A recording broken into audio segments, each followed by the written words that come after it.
YouTube channel near you.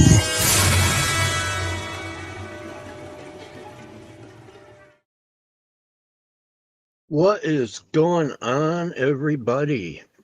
As you can see, Lord Star Fox is joining me tonight. So we'll say hi to everybody. Like we got Holly in, and I'm sure we'll get a few more people trickling in as we go. But tonight, we are going to discuss Bigfoot and Dogman. Linda's watching as well. So hello, Linda. And whoops, I don't want to shut the comments off. That'd be naughty. So, Bigfoot and Dogman. We have a Bigfoot guy, me. We have the Dogman guy, Kenny.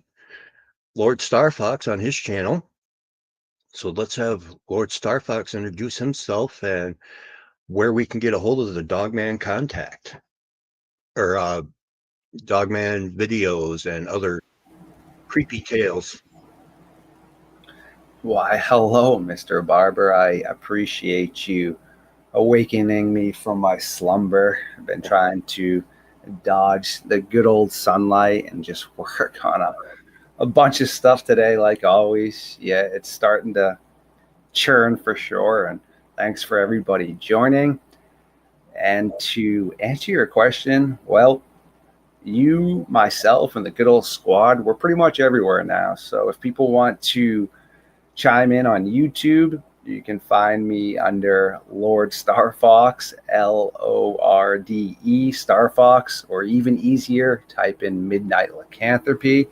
You can also find us on Rumble under the good old Midnight Lycanthropy as well. You can find me on Instagram if you really desire as well. Just type in Kenny Thibodeau, my name. It will pop up for you. We Night Lycanthropy and Camp Nightmare Fuel.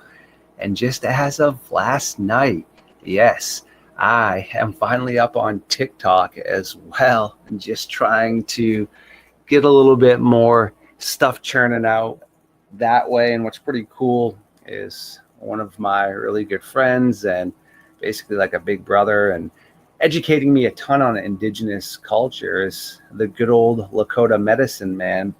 Yes, I am referring to William Nighthawk. He gave me Well, we lost you.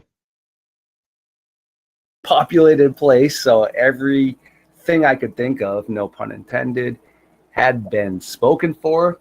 Yet good old William came through and was like, yes, you should call yourself the Tokala Files, which means in Lakota, Tokala means fox. So pretty cool stuff. You can find me over there.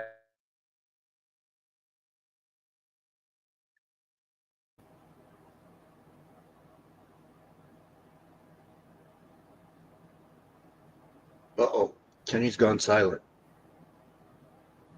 I'm here. Oh, the audio fades in and out a little bit. We only hear about half of what is being said.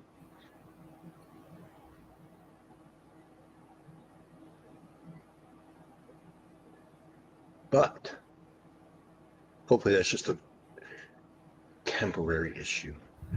Also, easy way too is if you pop over to my Facebook pages, the links are all up in there in the descriptions, whether it's my personal page or my fan page, and you can, well, check out everything that's linked up there if you really want to keep in touch for sure. Yeah, and I've been blessed enough to be able to join the Midnight Society and co-host. So that's been a eye-opening experience for sure. I've definitely learned a ton from you. And you have also Sonny. Hi, Sonny. Sonny, what's good?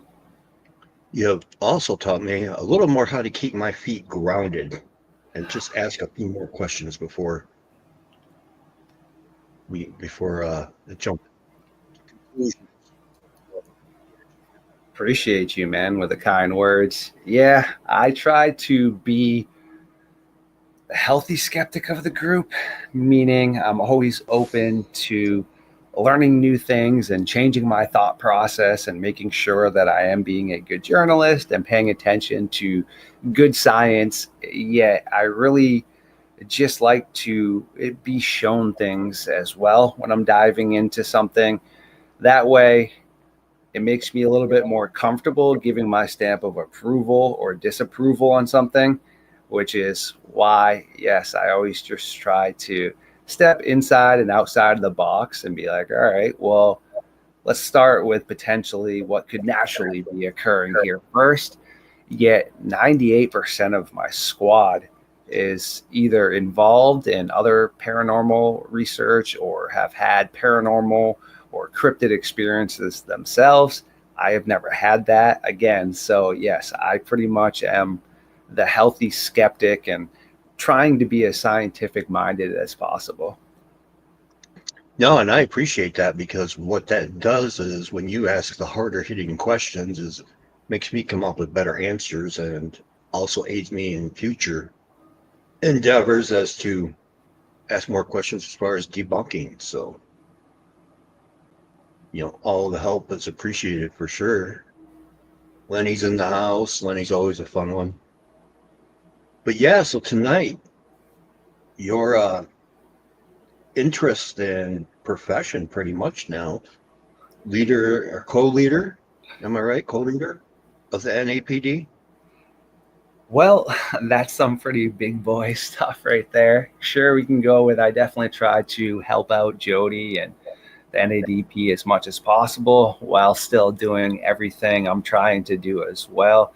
Just like my disclaimer always says in our videos, whether it's my thought process or the North American Dogman projects or Mr. Barber's or any of my science team, it doesn't always have to mean if I say something that Brian has to fully be on board with it, or if the NADP has a certain opinion about something, doesn't necessarily mean I will have the same opinion and stuff. So I always try to just let people know that, yes, even though we are affiliated and we do a ton of work with the NADP, that the Midnight Society is also an independent group as well. And actually, I'm glad you brought that up, because I was trying to sit there as I was getting ready to make that Rumble account, and it was like, man, I know I'm gonna, rub some dog hair the wrong way. So how do I get around representing you, Midnight Lycanthropy? I don't represent you. I meant, representing Midnight Lycanthropy and, Bigfoot Outlaw, without everybody trying to spank the bad dog in the pound. Well, So if you're on our platforms talking about it, it's one thing, but as a adult and somebody that is entitled to your own opinions on your own platforms, yeah, you are able to have your own opinions, right? It's one thing if you're like, oh, hey, Star Fox has the same opinion, if I don't or something. But at the end of the day, man, that's how it should be. You should be allowed to have team members that are going to have different opinions. I mean, it's like my late mom used to say when I was younger. She's like, you bozo, you always just like to have the same thought process people, yes man, all around you all the time. She's like, you don't like to be pushed out of your thought process. And this was when I was like 16, right? So yeah, don't be like that, Yeah, you don't want to be live in an echo chamber where all you're hearing is what you want to hear. So Exactly. It sounds good, but it's not good for you. yeah, exactly. So we've given people enough time to slide in, and I'm sure there's some audio listeners waiting for us to start throwing this out there. So Dogman and Bigfoot, obviously two of my favorite topics. And tonight we are going to dive into a little bit of each. And is there possibly some misidentification going on? Are they two separate species? What are we looking at? So why don't we start with Dogman a little bit, as far as history and highlights. What's the deep end of the pool, my friend? Well, First, I will say if anyone wants to really know the nitty gritty, just pop over to the good old Midnight Lycanthropy and you'll be able to dive pretty deeply into some details. Also, I will be consolidating my podcast a little bit more. I'm thinking now I'm going to be going personally around 30 to 35 to maybe 40 minutes max. That way, it's not really asking people to invest so much time into what you're trying to present, meaning everyone is really busy and assumptions aren't good. Yet I am going to assume here a lot of people that support what I do, what you do, are supporting other people as well and watching their stuff. It's not that easy to watch things. You can only watch so much content, in one day for sure. So the quick answer for you is, well, since 290 BC, there's been reports of these strange canine-like creatures from Herodotus and Alexander the Great. There's also reports from indigenous cultures of these bear-like people that came down from the clouds in these strange beams of light. You also have other references in the country of India itself, where they came down to the market and used to trade with people. And again, Jody Cook, the founder of the NADP, when he was over in Iraq, he spoke to some of the merchants that also said that these creatures used to come down and trade.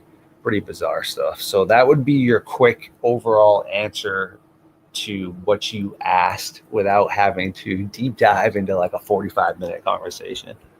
Right. Yeah. We'll keep Reader's Digest versions on this. We're going to guess that most of the people will know. And like you said, you can definitely Google or Chat GPT any of this stuff. But, contrary to what a lot of people believe, 1967 was not the start of the Bigfoot mania or reports with Bob Gimlin and Roger Patterson. Most people think that's when it began. It actually began thousands of years ago, and there's history of pictographs and, the Native Americans drew of what were deemed to be real animals in the woods, and if Bigfoot wasn't real back then, why bother painting a picture of him?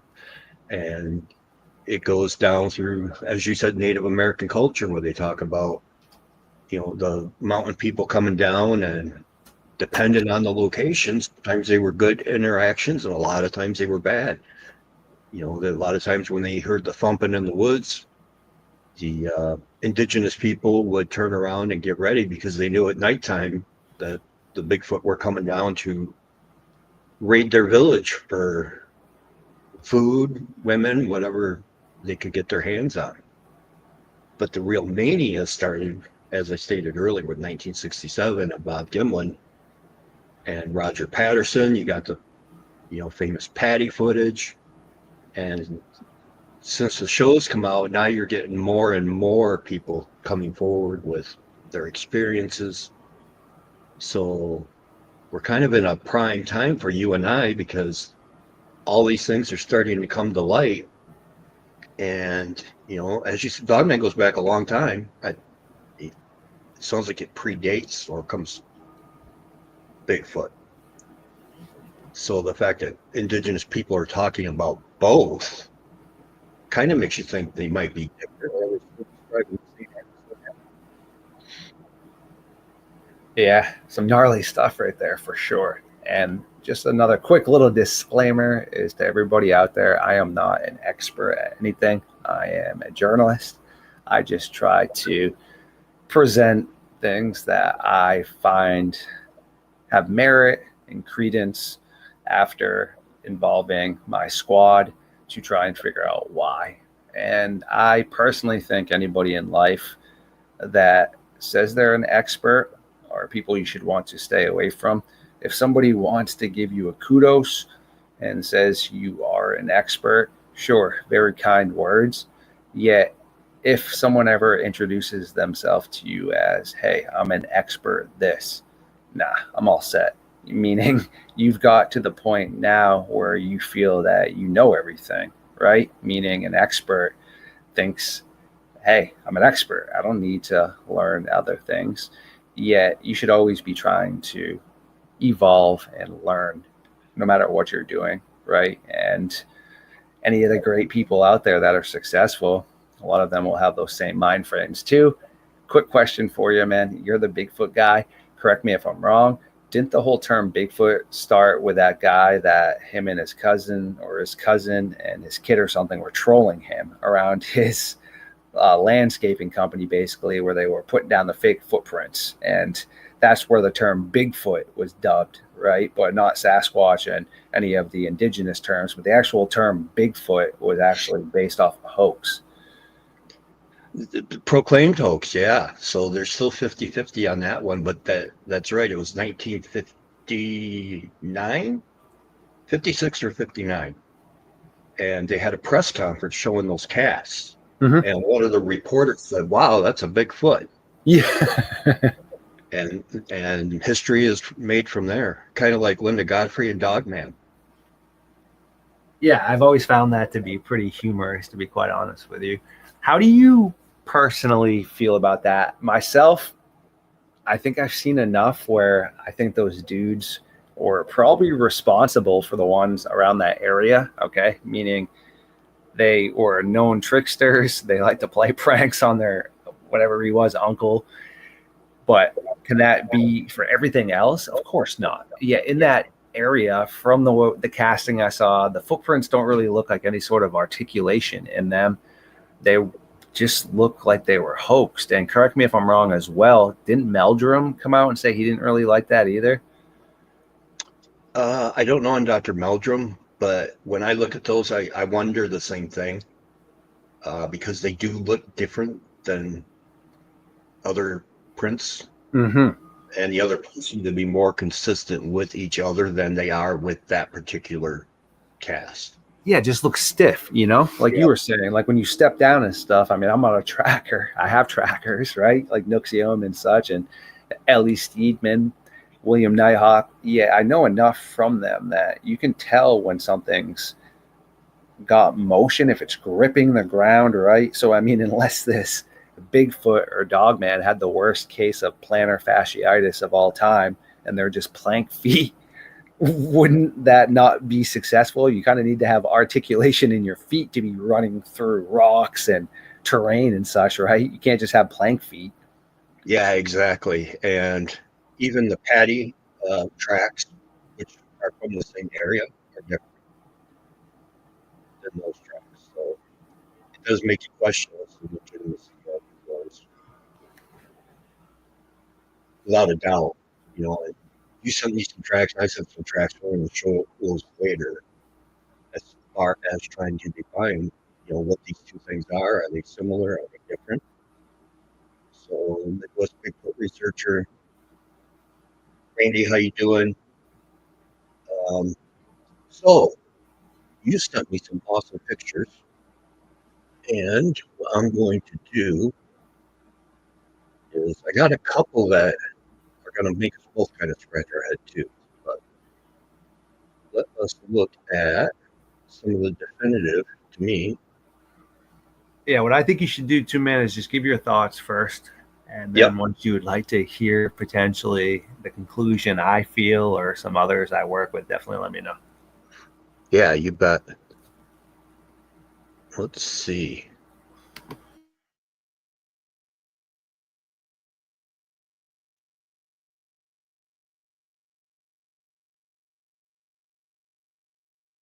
There's the sightings. So there's more and more of those popping up.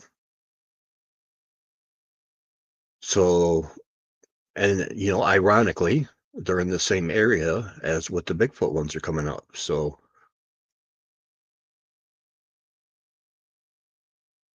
they're cohabitating in some places, which is probably where you get the name North American Dogman Project, right? And let's see.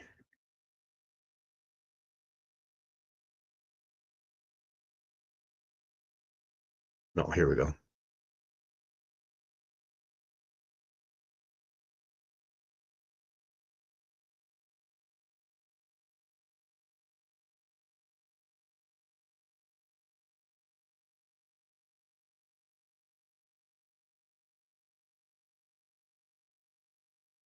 Where did all these pictures go?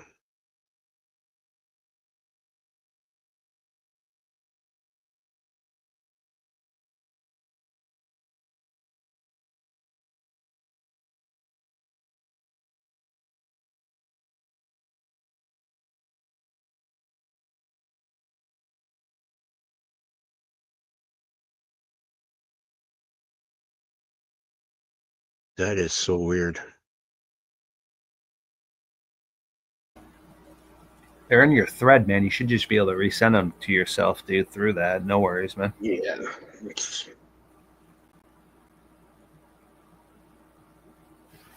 But yeah, so what Brian basically was talking about right there is pretty bizarre. If some of those are overlapping, I personally don't think they're in any sort of working tandem together.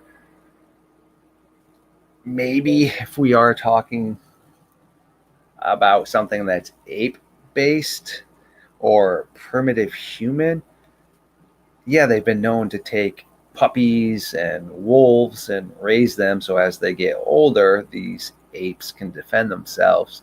Yeah, we're talking about a dog man here.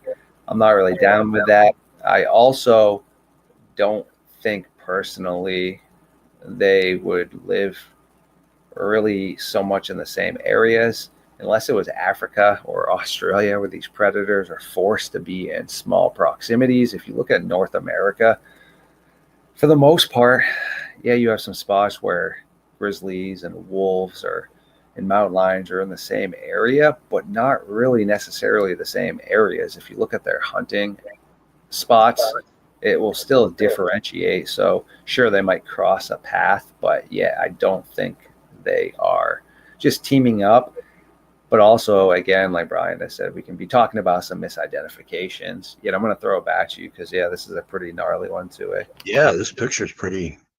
I mean, I see ears on top of the head. And, if the whole Bigfoot is a great ape thing, ears are on the side of the head. So, plus, I almost look into like a tail, like the shadow of a tail coming out at the bottom. That's how I feel. Off the tree? I think it's a tail, man. Personally, Yeah. I also think you can see where it's like squatting down, kind of, and look at where its feet are potentially on that right side. It looks to be bent back, kind of like canine or squirrelish, and yeah, you see the ears. You see what looks to be a snout, and it is bending over and drinking water and such out of whatever this little well is. It's been occurring in a small Mexican village, and all around here they've had strange reports. This is one of the images that was submitted to myself. Pretty bizarre. I mean, I don't really know how much more can be verified unless we get somebody down there, right? There has been some pretty strange vocalizations submitted as well, yet I don't really see any issues with this, meaning even if you would wanted to say that was a shadow, I'm not an expert in shadows, but I feel like that shadow still would have went up higher. That definitely looks like a tail that it's like sitting on. It doesn't look like a shadow of the pole or such. Yeah, I mean, Yeah, the tail could be curled around under the tree. Yes, and look at this fur, kind of. It looks like squirrel-ish almost, right? I don't know, just unique. Yeah, and actually, I was going to save this for later, but this photo would line up with this track because we talked, and where the knob is at the back of the track, we theorized that it's that little bend in the leg, right? Mm-hmm. On the ground. Yes. Especially so in like snow and things. Like where that bend is. Yeah, it's gnarly, dude. Let's see. We get that. Yeah. That one's from Ohio right there. Yeah, it's pretty bizarre. One thing, though, I do wish they're getting better at it. Why we just take in one imagery here? Meaning, is this a one-legged dog man that just is vanishing or such? Where's the other track pattern? Where's the other track? Why are we just putting a glove down and such? Can we see the terrain? Did it come out of the forest? Can we see the environment? What's going on? And those are just questions that Nuxium has taught me, Brother Nature, our tracker, which is more beneficial for him and everybody else to be able to figure out what's going on, because in all actuality, if it's just one track, you could have spent a very long time hoaxing one track, right? Yet if there is a track pattern and things, then people can look at, the weight distribution, the terrain, and also it's snow here. So like Nuxium would say, with melting and contrasting of such, well, it's going to change the way tracks look. So again, I'm not saying it's not a Dogman track. Those are just some of the logical aspects. Yeah, and not only that, but without people asking those questions, actually, I should say with people asking those questions, it's making people like me, who's just an enthusiast, do a better job documenting stuff when I'm out. Instead of taking a picture of that one good, even though I might see 6 or 7 imprints and only take one picture because I thought that was the good track, it's kind of important to take a picture of the crappy tracks as well, because then you can establish more of a pattern instead of just, well, what about the rest? So, sometimes, having that skeptical mind input is kind of imperative because it makes the people have to step their game up to answer those questions. Plus, I get a lot of satisfaction from it. No, great stuff. I'll give you an example real quick. Nuxium, Brother Nature, was trying to figure out what could make these tracks. Well, guess what? There's blue herring in the area. And when a blue herring steps down like that, it makes a track look almost identical to what we were just looking at. And it was just front to back, and then disappeared. And Nuxium was like, there's no way this was bipedal. It looks like it was hopping. And then sure enough, he has blue heron tracks he's casted before. And what do? They match up perfectly. So he was able to put to rest a case right there where somebody down in Ohio was swearing up and down these were unknown tracks. Yeah, it was a herring that was hopping. So both of his feet looked like one large print. Okay. And that goes in line with like when people will mistake bear tracks for Sasquatch tracks because you'll get that double step where the yes, step. A lot of canines do that too. Yeah, the double step, man. So there's a lot more to this than going out and just taking pictures and hoping for the best. Another track he sent. And like Nuxium says too, man, is smaller animals are going to, follow the tracks of larger predators because bears are messy eaters. They're knocking down berries and things. So you're going to have little squirrels and chipmunks and raccoons that are walking as well. And what is nature all about? Path of least resistance. So stepping into a track that's already made is so much easier on your body. Oh, yeah. Yeah, definitely have instances, and I've taken pictures and sent them to a tracking friend of mine, and where I see one print, he'll turn around and point out where, other things not only have stepped in it, but another squatch actually stepped across it. So Yep. that's why it looked a little wider.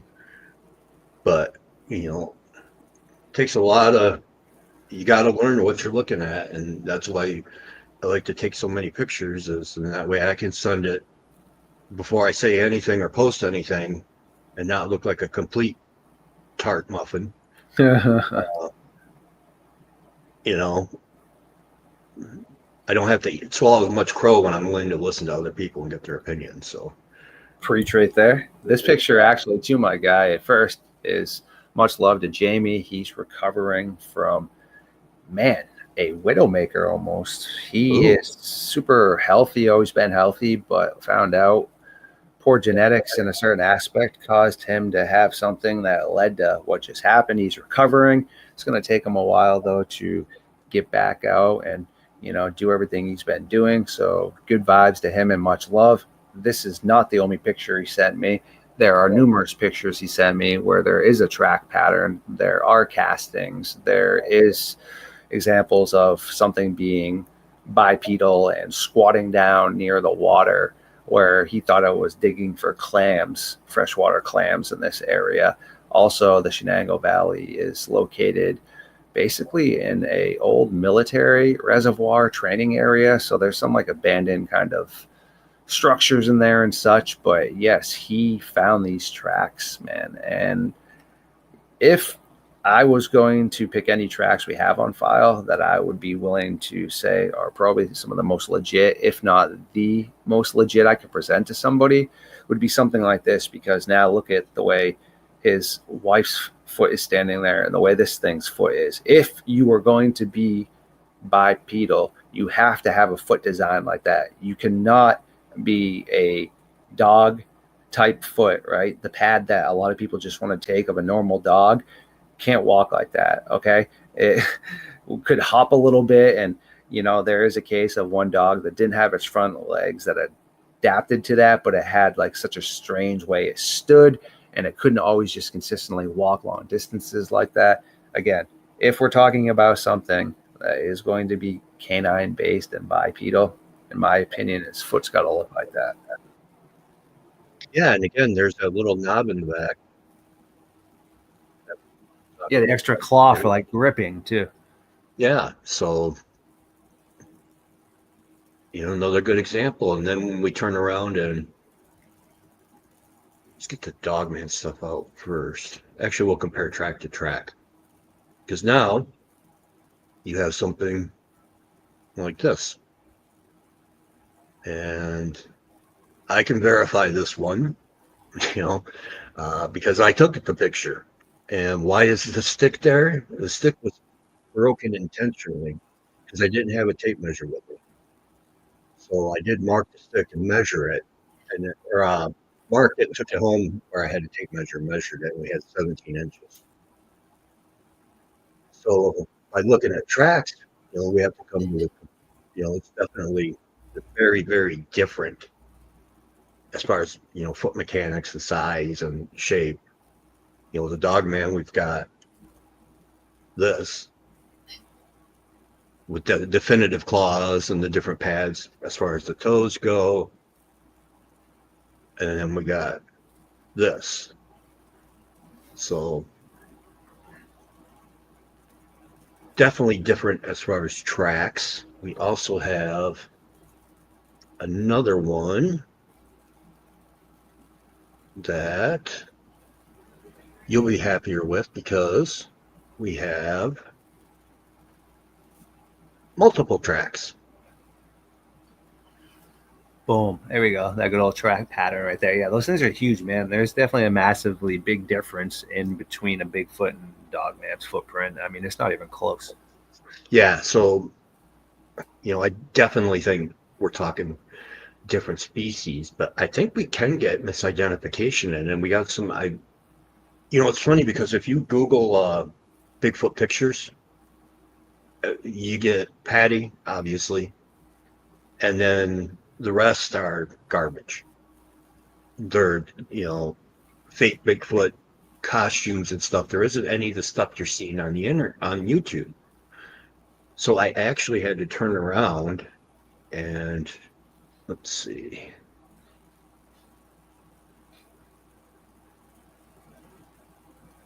Get rid of some of these. I actually had to turn to YouTube and actually take screenshots off my TV. Because now, of course, with the AI Bigfoot vlogs, which are hilarious, whoever came up with them, thank you so much. You have brightened my day. Greatly. But that's what you get when you Google it. So because there's a picture I wanted to post that was amazing to me. There's a helicopter. Somebody's taking a picture of a helicopter, and they catch two Bigfoot with different colors in the background. I could not find that picture. I waited too long to find it on YouTube. There are some other ones that are quite interesting. And we'll talk about that. Move along too, because I think there is some room for misidentification. Let's see. Like this one.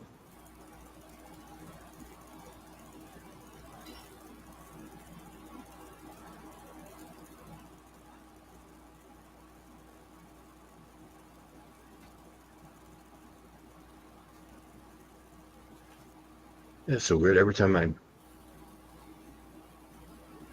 click on it, sometimes it's there, sometimes it's not.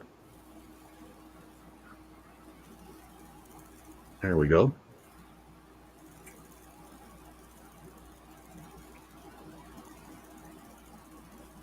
Here's another one. I remember this video when it came out.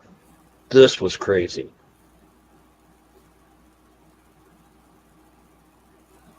Do you remember the video, Timmy? That was actually a little bit before I was really too, I guess, deep into this topic, if that makes sense. I do Yeah. now know a lot about it from what was presented to me. Yet, at first glance, I didn't really know too much about it. Now I do. It's pretty interesting for sure. I mean, I guess in theory, it could be somebody digging per se in a graveyard. I don't really know necessarily how I feel about that aspect. Yet, no one was able to get anything more than what is presented right here. So it's some pretty interesting stuff for sure. Yet again, I don't know. I don't really know how we're ever going to truly prove or disprove that. I think it's just one of those things. It's pretty cool. Yeah, it's not the best quality. And I don't know, some pretty smart people have worked on that and have seemingly not come to a conclusion yet. Yeah, that'll be one of the 50-50 ones for as long as people look at it. You know, I remember seeing it, and as far as I could tell, you know, it looked like it was moving a lot of dirt with each swing. I don't know. To me, that was a pro for it, because I don't know how people wearing fake hands would be able to move that, because it was like a mini bulldozer or a backhoe with every swipe. It was like, what the crap is that? You know, and I don't remember, I haven't seen this one in a long time. I don't remember the audio, if you could hear the growls in the background or if it's just the girl speaking. Mm-hmm. And she said it with growling. I can't remember, but, and then when they went back and found this mess, it was like, now could somebody have dressed up and, you know, with the wolf head on and, Of course. you know, went back later with a shovel and done this and just made it look like something was digging? Absolutely. But, you know, because some of these that are being held as, you know, gospel, as you know, and I'll give a plug to that episode, like the Gable film, have, you know, come full circle, and now we know the truth. So anybody who wants to find that, check out Midnight Lycanthropy with the interview. Oh my God, I'm drawing a blank on his name. Mark? What? Mike Agarusa, the Gable guy? Man, Yeah. great card. Shout out to Mike if he ever watches this, because, you know, one of the cool things about that was he doesn't believe in either of these. So anyway, Super bizarre. I sent you yeah. a few more right there that are pretty interesting too. And there is a famous picture of what people would say looks like a gugway that I'm going to send you as well, that is holding either potentially like a dog or something small. I did try to do my Oh, I got own that one. depiction and drawing of what I think it is and what it could be holding and why. So yeah, I just sent you a bunch of things to your phone right there. I am not going to be able to pull those up off my phone. I don't know how to do that on StreamYard. I have to upload them to my computer and then upload them on StreamYard. Oh yeah, so the ones I just sent you, all you got to do real quick is forward them to your email, and then you should just be able to download them to your computer and then upload from there. But yeah, those are some really interesting ones right there for sure. That also are some of the better ones we have that we can't really verify too. Creepy stuff. We'll have to come back to that, because the last time I tried that, I ended the stream. I locked myself out, so I got to practice, Kenny. I just can't. I got to admit it. I got to practice. But I did find one of those, because that was one of my favorite pictures. So I know I do have the one you were referencing, I think, on here. So Well, also too, look at your phone and you can describe what I sent you. And just give your thoughts on those as well, and we can kind of try and describe it to the audience as much as possible.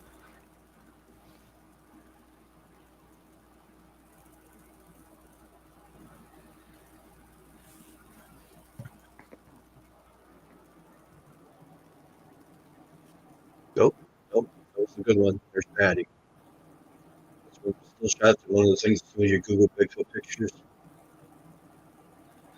I think that's going to be the gold standard for quite a while as far as evidence. I mean, the more they look at this picture, the more they keep pulling the detail out. And it definitely doesn't have ears on top. So I think we definitely are open for, let's see. Yeah, it's pretty interesting stuff because Richard McKindlish, one of my buddies from Ohio, has numerous images and also encounters where some don't have the pointy ears, it's more on the side, which is what we were talking about. Pretty bizarre. So, like the first image I sent you, almost again looks potentially maybe apish, kind of with that elongated snout where it's popping out and it's looking from behind a tree leaning on a log. It doesn't look like it has a tail yet from the aspect of the angle. Who knows? But if you look at its face and such, it looks baboon canine-ish. Very bizarre. And then the next one I sent you happened in 2025 down in Arizona, where on the left hand side, like you said, you could see where this thing is moving through the grass as this guy was filming the moon. And it looks really large and has some sort of pronounced snout and arms. Bizarre. And then the next one is from our buddy JJ Messenger, where this wasn't there when he took the photo, yet when he got back home and developed it, boom, here it is. This strange looking manifestation of such. It was in none of his other pictures.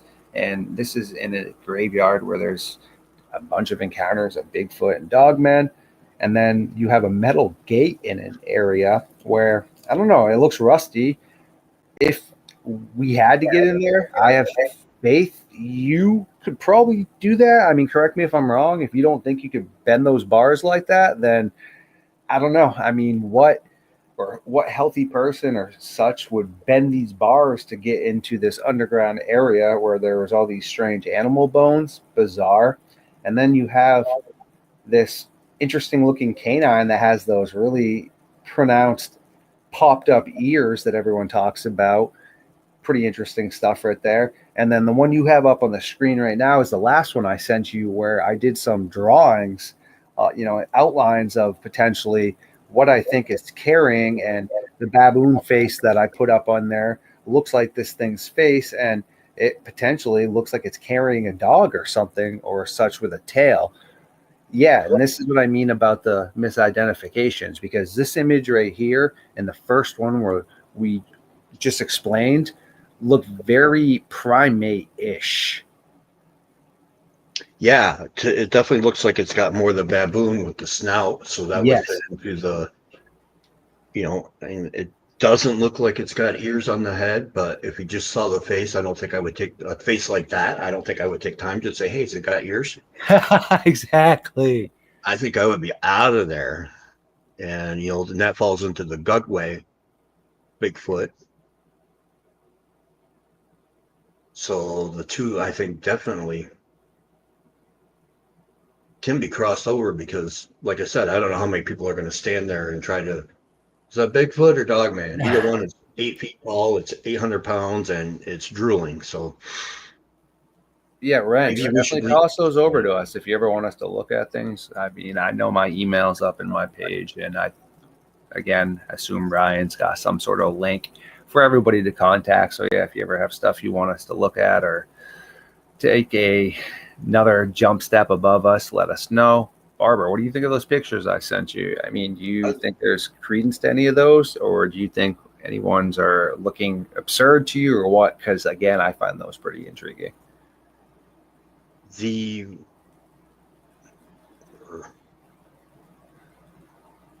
The one with the JJ sent you is the creepiest one because that would almost to me, with the way the mist is and everything, it looks Yep. more like a paranormal dogman.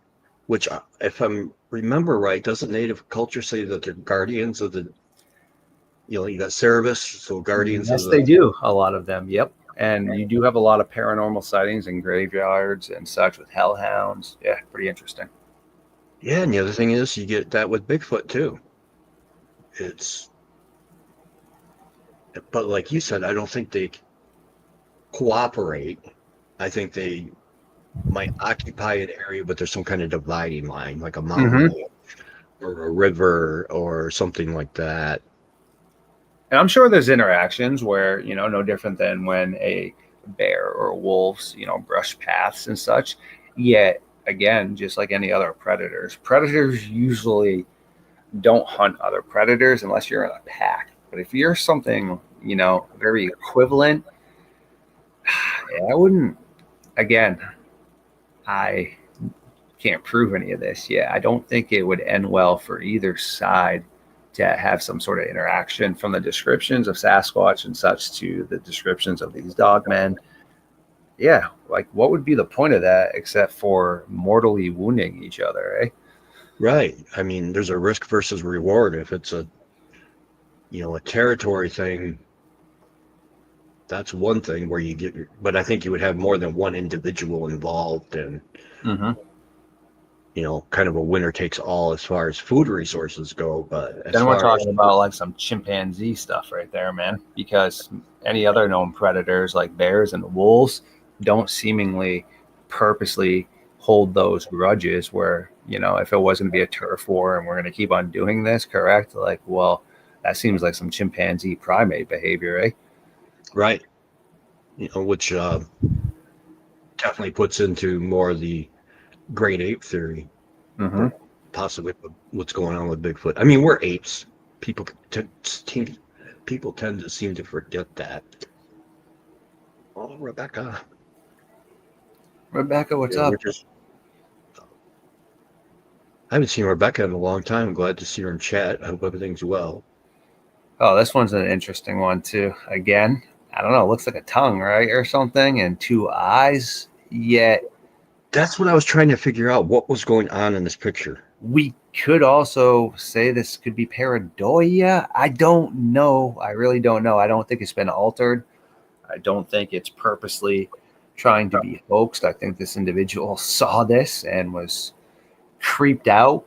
Yet looking at the rest of the foliage and such, I don't know if those are rotten leaves. We do have some white, flowers that looked like, and we got like something that looks like white flowers over here a little bit that could be claws per se, right?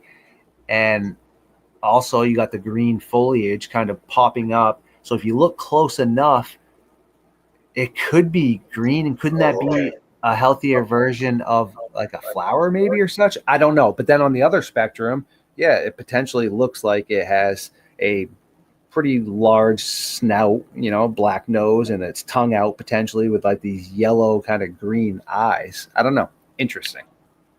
That just hit me literally because I'm looking at the picture. I'm only seeing it, so there's got to be something in it. And I just see it now where the green eyes are in the center of the page, Mm-hmm. and the possible tongue sticking out with the black snout just slightly above that, right in the middle of the screen. So That's what I mean about pareidoia potentially, though, because as soon as I explain that to you, I'm not trying to alter your thought, but I just planted a seed in your head for you to see that. Meaning, when you first look at it, that's what you're seeing. So the fact that you couldn't just pick up on that, to me, isn't really quality evidence because, like the other ones we were speaking about, it was quite apparent what was being looked at, right? right, yeah. Here's one that has me scratching my head because this was under the Bigfoot file, but now is it? To me, it almost looks like when I first looked at it, it's like it has ears, but I wonder if the foliage just above the eyes is covered that cranial, sagittal crest and that massive dome that might be hiding under there. Ooh, that's a very interesting one too, man. I mean, you look like you got some sort of glowing eyes, and now it looks like more of the human, like Wolfman type face, kind of, where you got like a nose based more like us, but then it looks like it's got some fangs, kind of, as it's potentially rolling its lips back. But again, though, couldn't that be paranoia too, man? I don't know. The reason I say these things is because it is proven fact that the reason we have even developed as far as we have now is because there were points in time where it was imperative to make sure that you were aware of predators, okay? Whether it was other hominoids or giant sloths, whatever, coming to get you, okay? That is why we are predetermined to see these in the forest. Luckily for us now, right? We live in colonies, so we're not really exposed to this, but yet it's still involved in our whole evolutionary aspect. They've run some interesting tests before where they took very young individuals that couldn't speak yet, okay, that were toddlers, and yes, their parents obviously had to sign off on this, but they would show these toddlers pictures of predators. Well, they would cry, okay? Why would this toddler that can't even speak yet be mortified of a giant snake and giant spider that they have never seen, unless they have the world's worst parents that are showing them this, right? How would they already know this? Well, from evolution, because apparently at points in time, we were snacks for large snakes and potentially spiders, which is a reasoning why a ton of people have arachnophobia and also phobia of snakes. All right. Now, when you show these toddlers all these pictures of fluffy little rabbits and butterflies and all these cute little things, they giggle and laugh. All right. Why is it that they know that this is no threat to them? Again, that just kind of shows you the paranoia aspect, meaning it's just literally inside of us. Okay. It's part of evolution. It's no different than when predators like down in Arizona, come back and retake their area like the jaguars. Well, at a point in time, jaguars owned Arizona just like they did down into South America. It's been quite a long time, though, since they've been up there. Well, guess what? It's still part of what jaguars are. That was their territory. And like all the scientists I work with say, animals will always reclaim what was originally theirs. Oops, wrong one.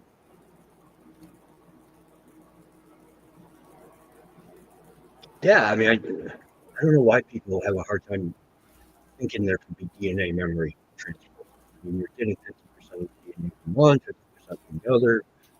And why wouldn't some memories or things that have happened over generations get transferred as well? I mean, we know the simple things get transferred, like DOC, where a baby who's never had it winds up getting it because of mommy's blood. So why wouldn't some of those early traumas that have been haunting our dreams for eons wind up as well? Perfect example for you. How do you think we figure out this is hot, this is fire, right? You're not born understanding this, all right? It's something that, is taught to us, okay, right? Meaning, imagine the first person that ever experienced fire, okay? There's no way that somebody didn't stick their hand right in there, okay? I mean, let's be logical. First time modern day humans come in touch with fire, it looks cool. It's all these awesome colors. It feels kind of warm. You don't think somebody stuck their hand right in it? Of course they did. How do you think we know not to do that? Oh, yeah, and some of these things, and how do I put it? The movie Caveman. Love it with Ringo Starr. Yes. I mean, with the point where the pterodactyl egg flies over and lands in the lava pit. Yes. And that's how they figured out how to cook food was hilarious. I mean, but it happened somehow. How do we know to put fire to a guinea pig or something, It's the truth. That's what I'm saying. They has to, at some point in time, come to a realization. I will respond to the two pictures you put up in just a second. But another great example I was watching, which was humorous, is you had these kings that, well, couldn't figure out why in the moats around their castles they thought fresh water was going to be okay for these sharks. How many times do you think it took them to figure out that they had to put salt water in there before the sharks were able to, unless it was a bull shark, which they didn't know that either, able to then survive in the mounts, right? It's, I don't know, trial and error. That picture right there is very interesting. I thought Yeah. originally it could have been maybe a potential bear with mange, yet it's a very strange looking posture right there. I don't know of any bears that have that type of structure, but again, a mangy, sick bear would look weird, but I don't know. Yeah, that looks kind of primate-ish right there for sure. And there are two of these. There's one where it's more outstretched and tends to look like a bear, Mm-hmm. which is why I took this one, because it's like that's a really odd position for a bear to get in. Yes. So I'm not sure on. I mean, it almost looks like it's playing, arms stretched out and head on the ground, kind of checking things out, looking at the bear funny, more like a toddler would play. Yeah, it's definitely a unique way to smell the ground. That's for sure. Yeah.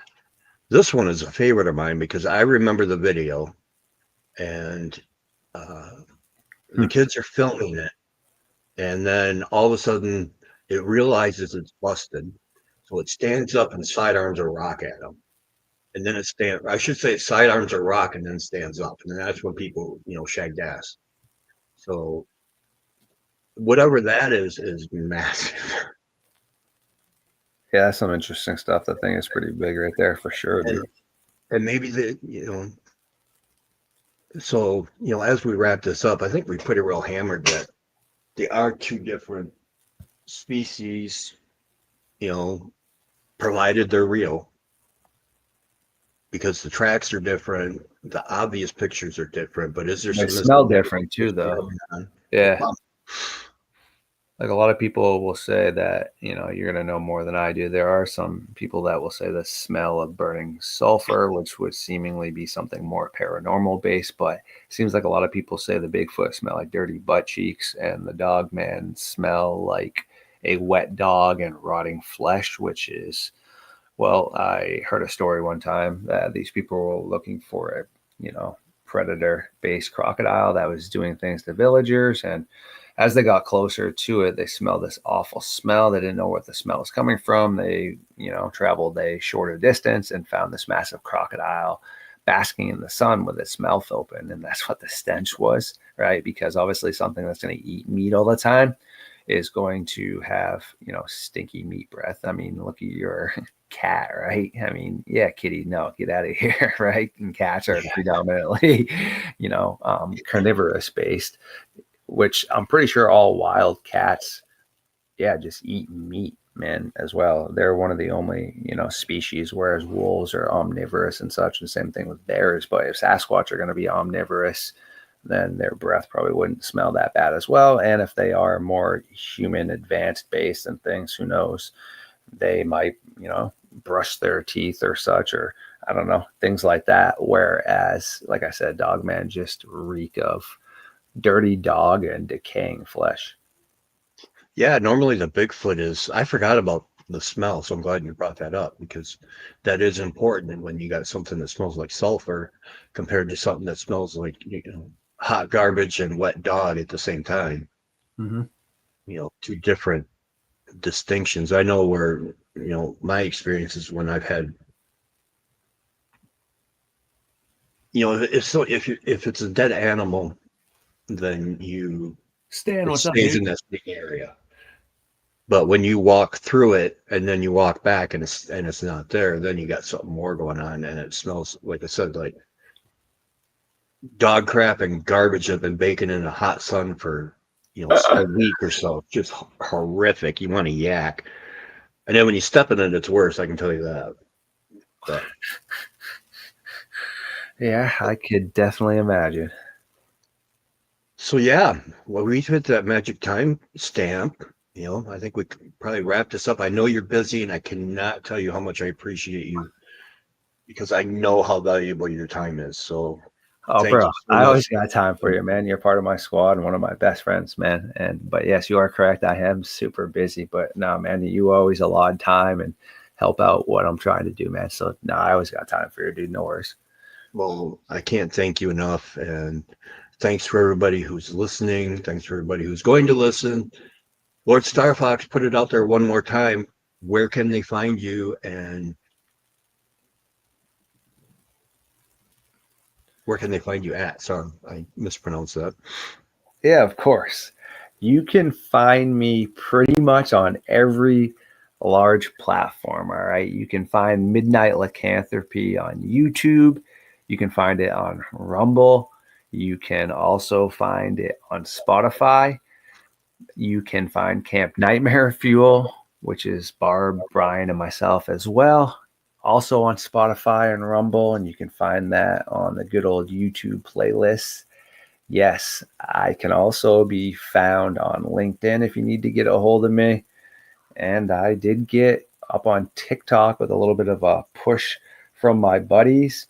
And it is called the Fox Den, it's called the Fox Files. The Fox Den is actually a nickname for Midnight Lycanthropy. Well, one of my good friends, a Lakota medicine man, William Nighthawk, decided, since the Fox Files was taken, that I should use the Lakota term for fox, which is Tokala. So yes, on TikTok you can find me the Tokala Files right there, and pretty much any way you need to get a hold of me, one of those ways will work, or you can always shoot me an email too.